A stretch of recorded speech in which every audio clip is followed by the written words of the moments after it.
YouTube channel learn with Ankita. आज का हमारा टॉपिक है रेपो रेट और बैंक रेट। इससे पहले वाली वीडियो जो मैंने अपलोड की थी उसमें मैंने डिफरेंस बताया था रेपो रेट और रिवर्स रेपो रेट पे।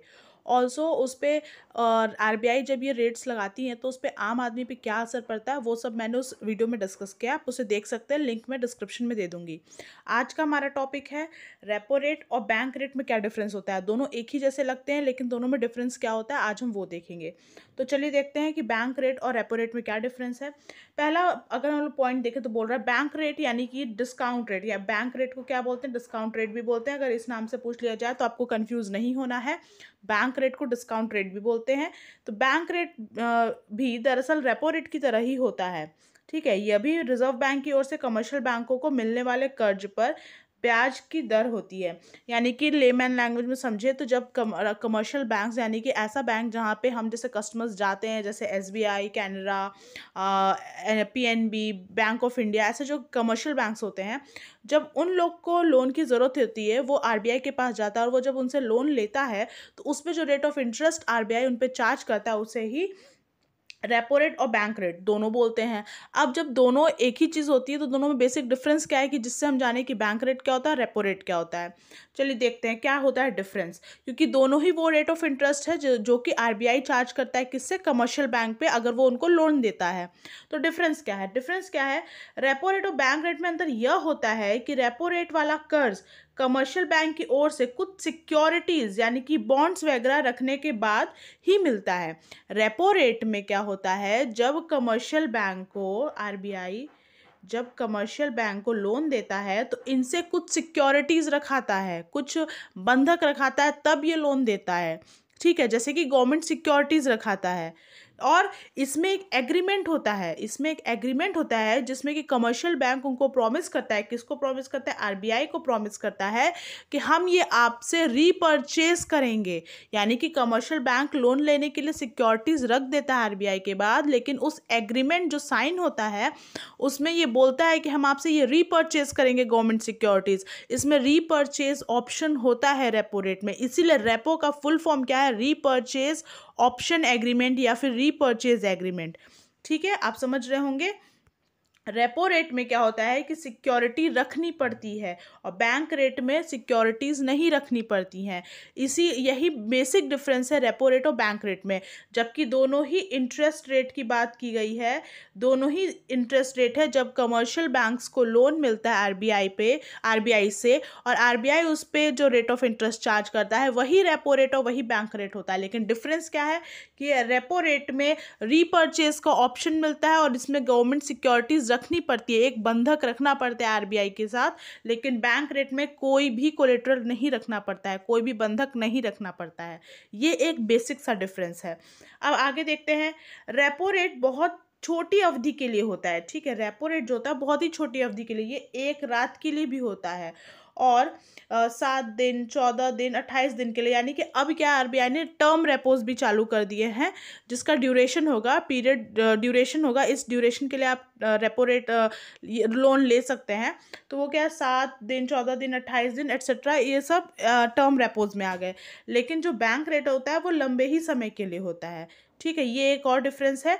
क्या, एक बार फिर देख लेते हैं। रेपो रेट जो होता है वो बहुत ही छोटी अवधि के लिए होता है, जबकि बैंक रेट लंबे समय के लिए होता है।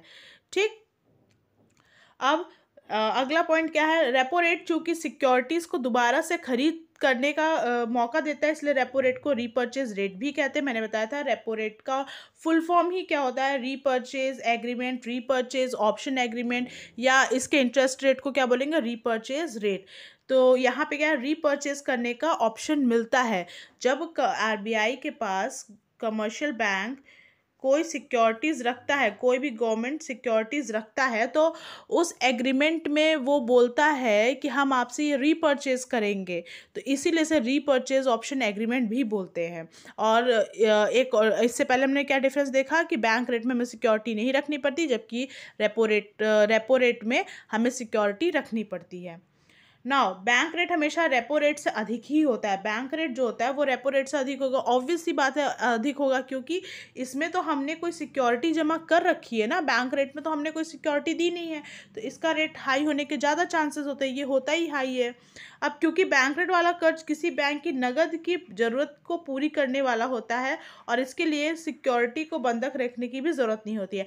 जो बैंक रेट होता है वो कोई नकद की ज़रूरत जब होती है कमर्शियल बैंक्स को तो वो तुरंत में पूरा करता है, इसीलिए इस पे high rate of interest charge होता है। इसमें कोई सिक्योरिटी भी नहीं रखनी पड़ती, इसलिए इसका जो रेट ऑफ इंटरेस्ट है वो हाई होता है।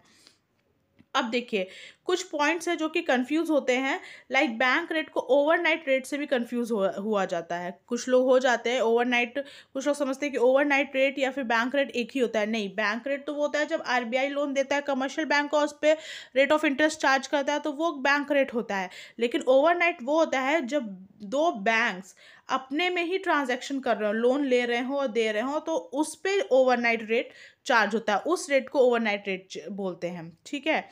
Overnight rate is the interest charge, 1 minute, हाँ, overnight rate is the interest charge when bank borrows funds among themselves, यानी कि जब दो कमर्शियल बैंक्स अपने बीच में बोरो कर रहे हो, लेन देन कर रहे हो फंड्स का, उस पर जो वो रेट चार्ज करते हैं वो ओवरनाइट रेट होता है, ना कि बैंक रेट। बैंक रेट तो आरबीआई और कमर्शियल बैंक के बीच का बात होता है, लेकिन ओवरनाइट रेट जो होता है वो दो कमर्शियल बैंक के बीच का बोरोइंग और लेंडिंग का प्रोसेस है। नाउ सिमिलैरिटीज़ क्या है रेपो रेट और बैंक रेट में? बैंक रेट मैंने पहले ही बताया कि दोनों ही, जब आरबीआई लोन देता है कमर्शियल बैंक को, उस पर लगने वाले इंटरेस्ट रेट को ही बैंक रेट और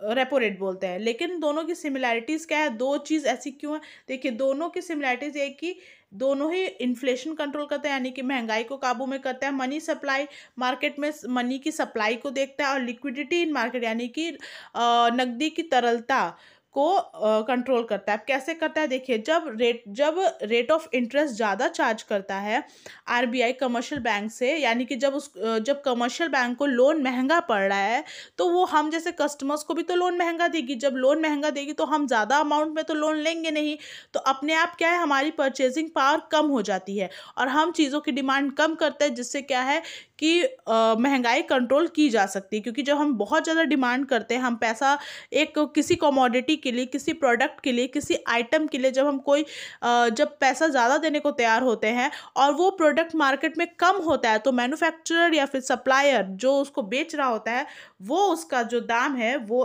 उसका प्राइस है, वो अप कर देता है, ठीक है, ताकि कम लोग ही उसको खरीद सके, जिससे क्या होता है, महंगाई बढ़ने के चांसेस होते हैं।